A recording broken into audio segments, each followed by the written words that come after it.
Hey guys, this is step one for the Stuck in a Bubble project. For this project, you're going to need to have at least 5 images. The first image is going to be the glass object that you choose. For mine, I'm going to use the light bulb for my demo.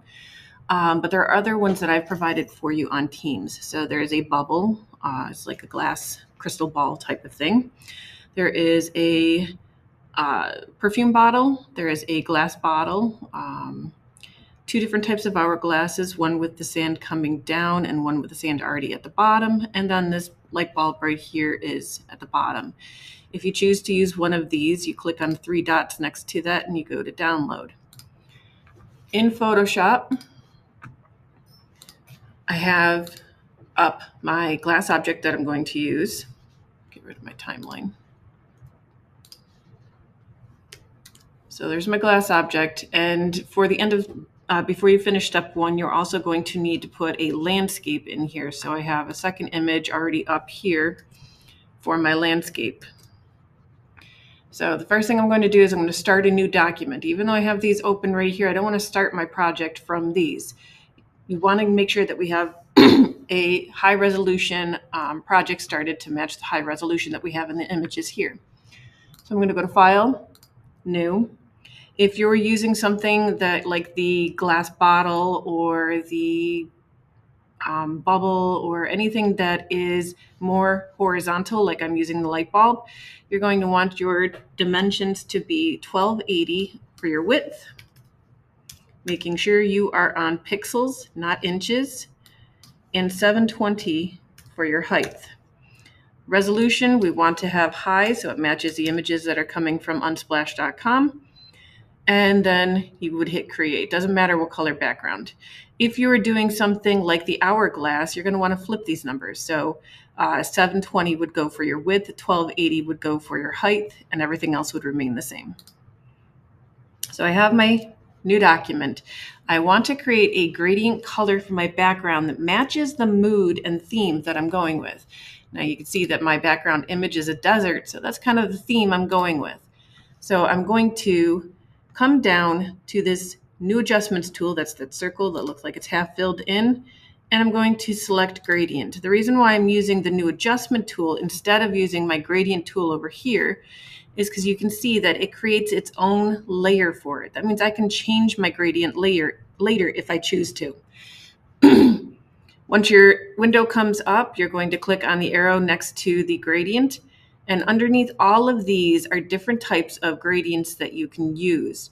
These are all basic ones that automatically come with Photoshop, but you also might have the ones that we used for our Galaxy as well. I still have mine listed there. If you hit the arrow next to it, you can see all of the different ones that you have an option for.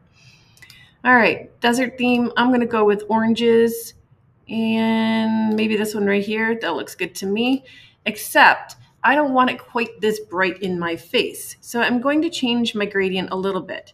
If I go into my gradient fill layer right here and double click on it, shows me my gradient here. If I click on the actual gradient, I have these little droppers down here. This is the top color, that darker orange, and this is the bottom color, that brighter orange. I want it to be a little duller, so I'm going to click on that dropper, click on the color, and now I can bring that color a bit more muted, like that. I'm going to do the same thing here. Click on the dropper, click on the color, take it exactly where it's at, and I'm just going to kind of bring it down a bit. Yeah, that's the feeling I'm going for. There we go. If you choose, you can also do things like changing the type of one that you have. You can have noise going on it. You can have it be a linear or a radial, anything like that. You can also add more droppers down here. So if I clicked, I would be able to add another color bucket, like right here, that I can add another color for. I'm okay with this. Here's where you could change it from linear to radial, angle, reflected, diamond. I'm good with linear for mine. You can also change the angle it's coming from. A lot of other settings with that. I'm good with this though. All right, now that I have my gradient, I'm ready to bring in my glass object. I'm going to go to my light bulb, and I'm going to use my object selection tool.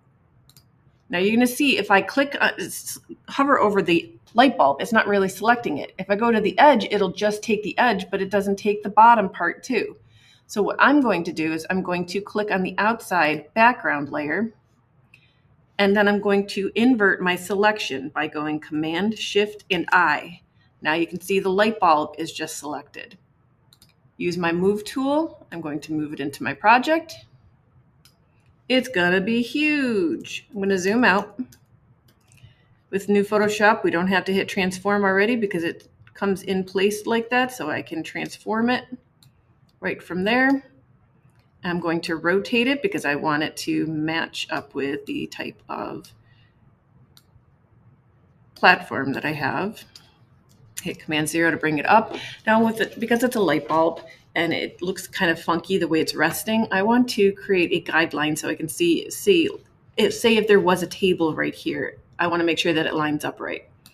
So I'm going to grab onto my ruler, pull down, go to about where I want my light bulb to be. I'm also going to make my light bulb a bit bigger because I want this to be the dominant part of my my project. And now you can see where I can line up the bottom. It's kind of a little off kilter there, so I'm going to touch down a little bit like that by angling it, and that looks pretty good to me. All right, got my glass object in. Now it's time to bring in my landscape. So I'm going to go to my next tab up here. I don't want these little guys on camels in my project. I just want the sand and the dunes. So I'm going to use my rectangle marquee tool and just to select the part that I would like to use. Going down, across, grab this whole thing. Good. Use my move tool, move it into my project. Drop it. It's huge again, so I have to zoom out. Grab a corner, make it smaller, bring it in. Command 0 to make it large again and fit my screen. You want to have your landscape going outside of your glass object. If you were to shrink it so that it fits in just like this, it's going to look really silly over here in the corner because you're going to have a blank space where your land should be. So you want to make sure that it's large enough to cover all of it. You can also turn your opacity down to see about where things will look inside of your glass object. All right, so I'm looking, I make sure that the landscape is going out the bottom and the two sides. Looks good to me. I'm going to increase the opacity again, hit enter to accept my transformation. And now I want to take this land layer, which I should be labeling. This is land. This is light bulb. I'm going to take my land layer now and I'm going to put it below my light bulb because we're trapping it inside. All right, now on the light bulb layer, I need to add a layer mask. So I'm adding my layer mask. If my layer mask is white, my foreground color has to be black. I'm going to use my brush tool. I want a soft round brush with the opacity all the way up at 100%.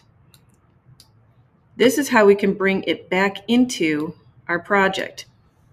Sorry, don't want my opacity at 100. I want this down into the 30s. There we go. That's going to be better because I want it to still have some of this shine and glare from this to make it look like it's trapped inside. And I kind of want to create a darker edge on the outside edges of my light bulb. All right, that looks good to me. I also need to create a layer mask on my land layer because now I need to get rid of all the parts that are around the outside edge. So I'm going to add a layer mask. Same thing, black brush. This time I want my opacity at 100%. Going to make my brush size smaller, and I'm going to carefully come along the edge and start taking away. I don't want to get too much inside of my light bulb, but if a little bit gets in there, that's okay. The reason why we're using a layer mask for this instead of a eraser tool is because if we made a mistake with the eraser tool, can't go backwards with it. But if we make a mistake with this, like say I accidentally came in and erased it like that, well, easy enough. I just flip my color so that white is my foreground color, and then I can bring that back in. All right, flip it again, finish up the edge of my light bulb.